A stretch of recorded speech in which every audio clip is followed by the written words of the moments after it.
Show 28. This Otaku's Life.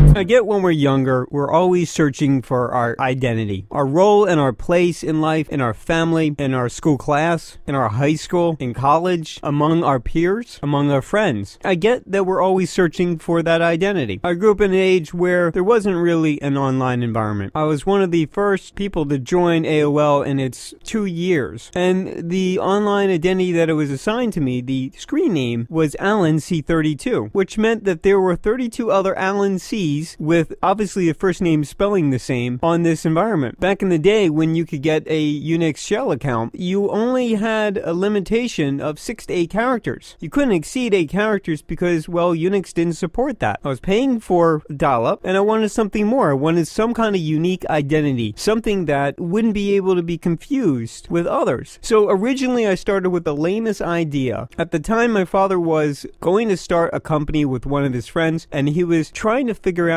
what that company should be named. Ultimately, he ended up with the last name Enterprise Company. Well, my suggestion to him when he asked what my opinion was, is I said, why don't you try something unique? Something to do uniquely identify you to the world, so it doesn't seem so common. So my last name isn't common, unless it's spelled the normal way. Heck, even a bank is named after it. But in our family, we spell it differently, which makes me unique. So I asked the question, what's in your screen name? Were you looking for something unique? Or did you just not care? I thought about the problem very early on, and I said that I don't want to be the 32nd of anything. I want it to be easy to find me, easy to tell somebody when I give them my email, and so I came up with a username, and I've kept it to this day. The root of its meaning is pretty lame story, but it does one thing, and it keeps me incredibly unique. There's only one of me, and if you Google it, you'll find me everywhere.